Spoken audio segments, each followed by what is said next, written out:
Hey everybody, it's your favorite friend and fiend, Kenneth Ramone, back here yet again in the Cruiser Bruiser. And, literally you guys, just got out of watching Ghostbusters Afterlife.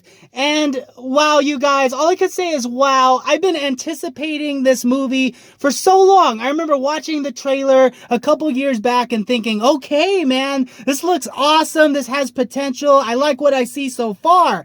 So, does it hold up? And I'm sure that's what many OG Ghostbusters fans are wondering, because we had that one sequel with Melissa McCarthy and it got mixed reviews. Some people liked it, some people didn't like it. And do you think that this is going to be up there with the OG Ghostbusters? Well, you guys, I have my thoughts. So let's talk about it. So Ghostbusters Afterlife, it centers around this little girl. Her name is Phoebe, and her family, they relocate to her late grandfather's home. Now, while in that home, she discovers that her grandfather was this mad scientist, and he's totally into like the paranormal, and there's like these weird gadgets and tools all over the house. And then meanwhile, they're checking this house out, some ghosts occupy the home and they escape, right? And they start causing havoc all over town, right? So it's up to Phoebe, her brother, and her friend that she just met. His name is Podcast. He goes by Podcast because he has his own little show where he investigates the paranormal as well. So it's up to them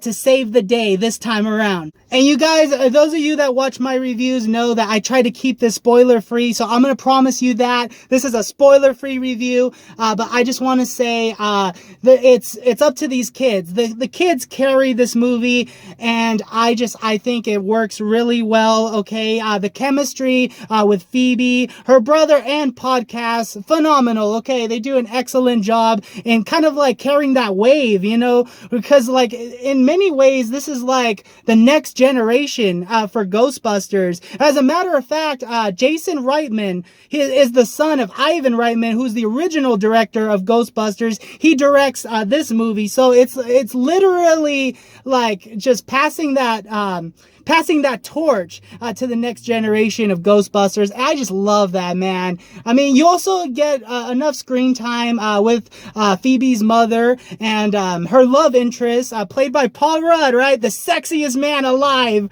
according to Rolling Stone. And not only does Paul Rudd play the love interest of the mother in this story, he also plays the children's science teacher. So he has all this background knowledge regarding like seismic waves and like the earthquake and volcano activity that's been going around town, where Phoebe's father once lived, where now she and her family lives. So she gets all this information from her teacher, right? And this movie, I have to say, you guys, not only is it kid-centered, which I love, it's very family-friendly and educational as well. Because not only you get like an action-packed movie that's visually entertaining, it's super educational for like kids that are learning science and things like that. Like, I was very surprised. This movie may be more educational and family friendly than Clifford the Big Red Dog. Imagine that, you guys. Anyways, you guys, there's just so much to love about this movie. Just the chemistry with the kids and them trying to capture the ghosts, and like the gadgets, right? The gadgets are so awesome, man. And just so many flashbacks to the original too, like so many nods. And like this movie, oh my gosh, man. This movie does Harold Ramis's legacy justice. And like I said, this is a spoiler-free review, but those of you that are really big fans of Ghostbusters, like, for me, speaking personally, I was bummed when I heard the news that Harold Ramis had passed away. Because not only with Ghostbusters, man, the man directed Caddyshack, man. He was responsible for movies like Stripes. He was in Knocked Up. I believe, didn't he also write National Lampoon's Vacation? I could be wrong about that one. But you guys, it was like such a loss, right? And then there was all this talk about a new Ghostbusters movie. I'm like, impossible. How could you have a new Ghostbusters movie without Harold Ramis? The guy who was Egon Spengler. You can't have it, man. But anyways, they really do him justice in this movie. And without spoiling anything, if anything, he's a big part of this movie. Like, hats off, man. His legacy will definitely continue with this movie and with these characters. And it just, I almost cried, you guys. And I'm not going to say what happens, but I was touched when I saw this movie.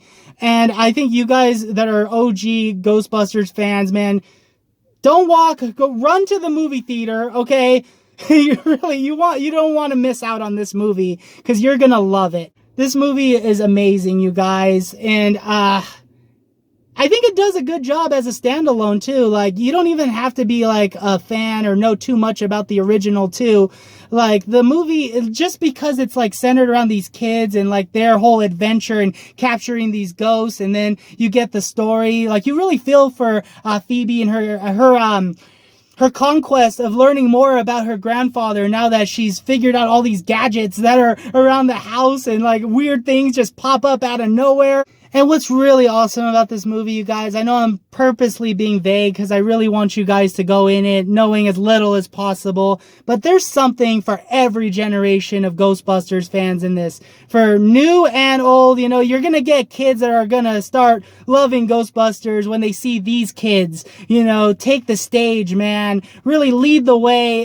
It's gonna inspire so many kids and so many new fans of like this genre of movies of like science fiction, comedy, adventure. There's so much in this movie, you guys, and there's just enough of like, you know, even like some humor in there, you know, to kind of get you laughing a little bit, but also like just enough spookiness so you're not like terrified, but just enough to like really make this like a Halloween classic, if you will, because I could definitely see myself watching this again during Halloween time. It's one of those movies.